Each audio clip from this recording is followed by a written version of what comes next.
আসসালামু আলাইকুম এভরিওয়ান, টক ঝাল মিষ্টি রান্না চ্যানেল থেকে আরও একটি নতুন রেসিপি দেখার জন্য সবাইকে জানাচ্ছি অনেক অনেক স্বাগত। আজকের পর্বে আপনাদের সাথে ডিমের একটি মজাদার রেসিপি শেয়ার করব, যেটা এর আগে অনেকেরই বানিয়ে খাওয়া হয়নি। ঠিক সেরকম একটি মজাদার রেসিপি আজকে আমি আপনাদের সাথে শেয়ার করব। তাহলে চলুন কথা না বাড়িয়ে আজকের রেসিপিটি দেখে নেওয়া যাক। ডিমের এই রেসিপিটি বানানোর জন্য প্রথমে আমাদের লাগছে 2টি সিদ্ধ ডিম। এই ডিমগুলো আমি 4 ভাগে ভাগ করে কেটে নিচ্ছি। আপনারা চাইলে কিন্তু 2 ভাগে কেটে নিতে পারেন। এবার একটি বাটিতে নিয়ে নিচ্ছি একটি ডিম, দিয়ে দিচ্ছি এখানে 3 চা চামচ পরিমাণ ময়দা, 2 চা চামচ পরিমাণ দিয়ে দিচ্ছি কর্নফ্লাওয়ার, হাফ চা চামচ পরিমাণ দিয়ে দিচ্ছি এখানে গোলমরিচের গুঁড়া, স্বাদ মতো লবণ। এবার নেড়ে চেড়ে খুব ভালোভাবে মিশিয়ে নিব। মিশিয়ে নেওয়া হয়ে গেলে কেটে রাখা যে ডিমের স্লাইসগুলো সেগুলো এর মধ্যে ডিপ করে তেলে ভেজে নিতে হবে। সবগুলো ডিমের স্লাইস আমি এই মিশ্রণটাতে ডিপ করে তারপর তেলে ভেজে নিচ্ছি। এক পাশটা যখন ভাজা হয়ে যাবে ওই পর্যায়ে উল্টে দিতে হবে। চুলা আঁচটাকে এই পর্যায়ে মিডিয়াম টু লোয়ের মাঝামাঝি রেখে এই ডিমের স্লাইসগুলো ভেজে নিতে হবে। তো এক পাশটা ভেজে নেওয়া হয়ে গিয়েছে, এবার আমি উল্টে দিচ্ছি। এই ডিমের রেসিপিটা খেতে এতটাই মজা যে আপনি একবার বানালে বারবার বানিয়ে খাবেন।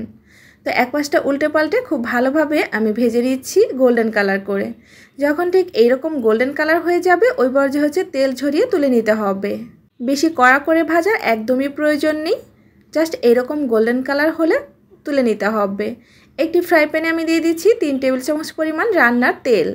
এরপর এখানে দিয়ে দিচ্ছি 2 চা চামচ পরিমাণ পেঁয়াজ কুচি, দিয়ে দিচ্ছি 1 চা চামচ পরিমাণ রসুন কুচি, 1 চা চামচ পরিমাণ দিয়ে দিচ্ছি আদা কুচি।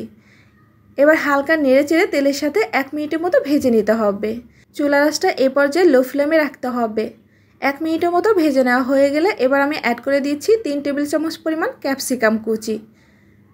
এরপর এখানে দিয়ে দিচ্ছি পাপড়ি করে কেটে নেওয়া পেঁয়াজ 2 টেবিল চামচ পরিমাণ, দিয়ে দিচ্ছি 5 থেকে 6টি লাল এবং সবুজ কাঁচামরিচ মাঝখান থেকে আমি চিড়ে দিয়েছি। এরপর হালকা হাতে একটু নেড়ে চেড়ে মিশিয়ে নিচ্ছি।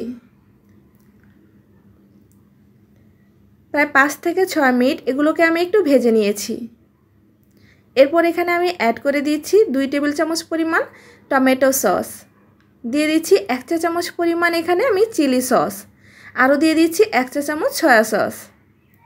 এরপর এগুলোকে খুব ভালোভাবে মিশিয়ে নিচ্ছি। চুলার আঁচটা কিন্তু এ পর্যায়ে অবশ্যই লো ফ্লেমে রেখে রান্নাটা করতে হবে। সবগুলো উপকরণ খুব ভালোভাবে মিশিয়ে নেওয়া হয়ে গেলে আমি 1 মিনিটের মতো এগুলো একটু কষিয়ে নেব। 1 মিনিটের মতো সবগুলো উপকরণ কষিয়ে নেওয়া হয়ে গিয়েছে। এবার আমি 1 কাপ পানির মধ্যে 1 চা চামচ দিয়ে দিচ্ছি কর্নফ্লাওয়ার, খুব ভালোভাবে মিশিয়ে আমি এর মধ্যে অ্যাড করে দিচ্ছি। কর্নফ্লাওয়ারটা ঠিক এরকম পানির সাথে মিশিয়ে তারপর ব্যবহার করতে হবে। এরপর নেড়ে চেড়ে খুব ভালোভাবে মিশিয়ে দিচ্ছি। নেড়ে চেড়ে খুব ভালোভাবে মিশিয়ে নেওয়া হয়ে গিয়েছে। এবার অপেক্ষা করছি এই মিশ্রণটা ফুটে আসা পর্যন্ত। যখন এরকম ফুটে আসবে ওই পর্যায়ে আমি ভেজে রাখা ডিমগুলো দিয়ে দিচ্ছি। এবার নেড়ে চেড়ে মিশিয়ে নিচ্ছি।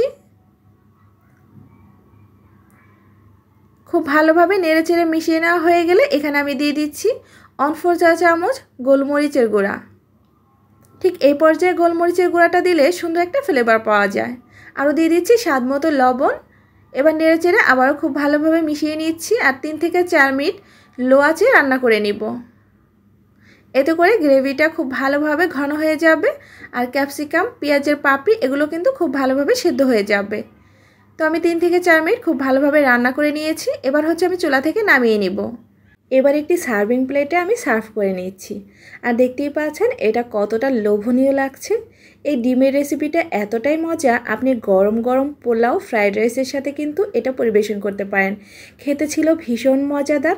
আর এই ডিমের রেসিপিটা আপনি একবার বাসায় বানালে মাছ মাংসর একদমই প্রয়োজন হবে না। এটা দিয়েই কিন্তু আপনি খুব ভালোভাবে মজা করে খেতে পারবেন। এটা এতটাই টেস্টি ছিল। আশা করছি আমার আজকের এই ডিমের ইউনিক রেসিপিটি সবার কাছে ভালো লেগেছে। রেসিপিটি ভালো লাগলে অবশ্যই চ্যানেলটি লাইক, শেয়ার, কমেন্টস করবেন। সাবস্ক্রাইব করে নিয়মিত চ্যানেলের সাথেই থাকবেন। সবাই ভালো থাকবেন, সুস্থ থাকবেন। আজকের মতো এখানেই বিদায় নিচ্ছি। আল্লাহ হাফেজ।